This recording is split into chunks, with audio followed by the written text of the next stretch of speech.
देखो, लिखा है arrangement of leaves on stem. अब लीव्स किस तरीके से डेवलप होते हैं, किस पैटर्न में डेवलप होते हैं। The arrangement of leaves on a stem is called phyllotaxy. ठीक है, स्टीम पर जो लीफ के डेवलप होने का जो पैटर्न होता है इसे हम लोग फिलोटैक्सी बोलते हैं। बेसिकली 3 टाइप्स के अरेंजमेंट होते हैं या 3 टाइप के फिलोटैक्सी होते हैं लीफ डेवलपमेंट का। पहला होता है अल्टरनेट फिलोटैक्सी। अल्टरनेट फिलोटैक्सी को वन लीफ पर नोड भी कहा जाता है, मतलब स्टीम के एक नोड में एक ही लीफ जनरेट होगा और एक ही साइड जनरेट होगा, दूसरे साइड जनरेट नहीं होगा। एग्जाम्पल के लिए पीपल हो गया, सनफ्लावर हो गया, चाइना रोज हो गया और मस्टर्ड हो गया।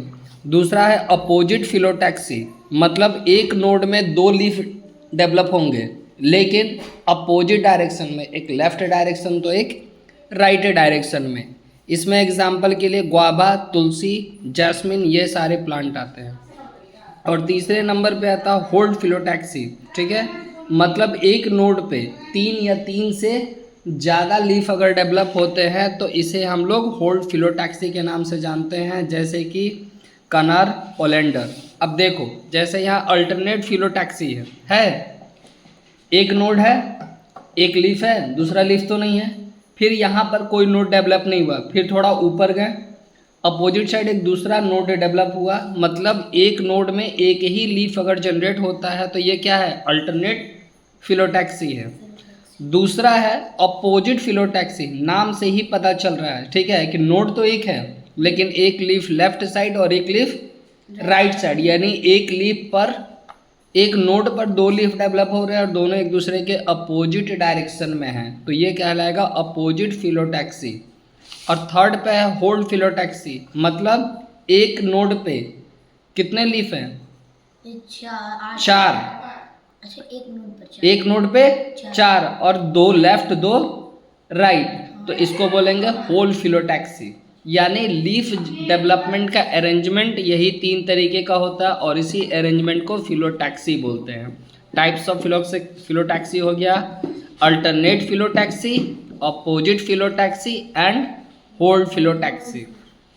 नेक्स्ट है फंक्शन ऑफ लीव्स। लीव्स क्या काम करते हैं। होल्ड फिलोटैक्सी क्या होता है? क्या बोले कि एक नोड पे मोर देन 3 या मोर देन 3 लीफ जर्मिनेट होंगे, तो ये होल फिलोटैक्सी हो गया। Third types of leaf arrangement. अब लीफ का फंक्शन क्या होता है, मतलब लीफ से क्या का काम होता है। सबसे पहला काम होता है फोटोसिंथेसिस। लीफ की वजह से ही ग्रीन प्लांट अपना फूड प्रिपेयर करते हैं, ठीक है,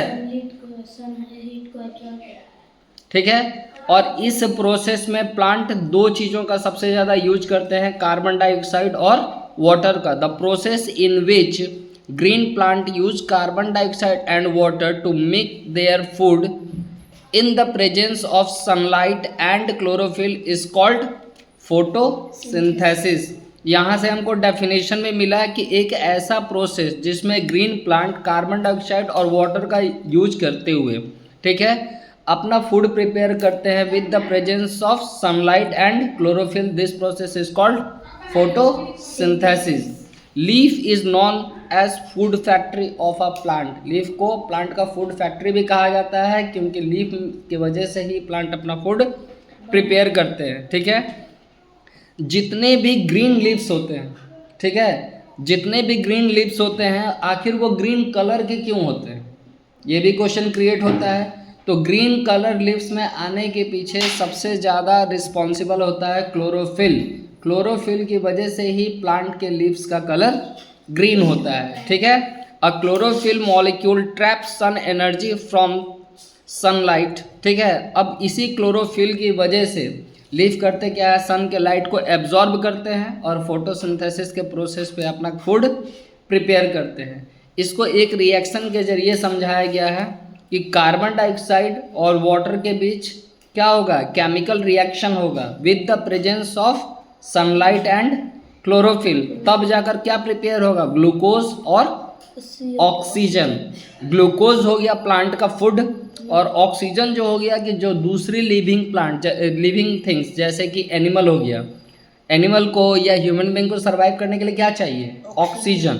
तो प्लांट करता क्या है कि कार्बन डाइऑक्साइड और वाटर का यूज करता है और सनलाइट और क्लोरोफिल के प्रेजेंस में दो चीज़ प्रिपेयर करता है, एक ग्लूकोज जो कि प्लांट का खाना होता है और दूसरा है ऑक्सीजन जिसके वजह से बाकी लिविंग थिंग्स सर्वाइव करते हैं। ठीक है, दूसरा काम है लीफ का रेस्पिरेशन।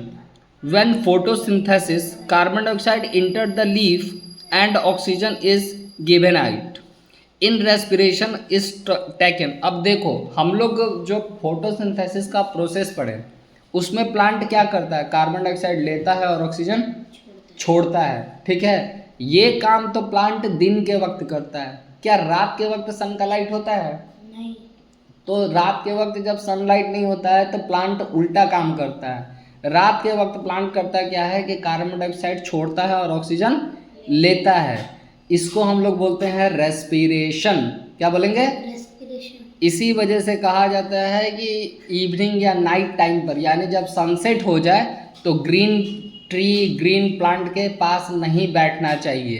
क्यों? क्योंकि उस समय प्लांट करता है क्या है कि एटमॉस्फेयर से कार्बन डाइऑक्साइड छोड़ता है और ऑक्सीजन लेता है, और कार्बन डाइऑक्साइड एनिमल्स के लिए, ह्यूमन बींग्स के लिए क्या है?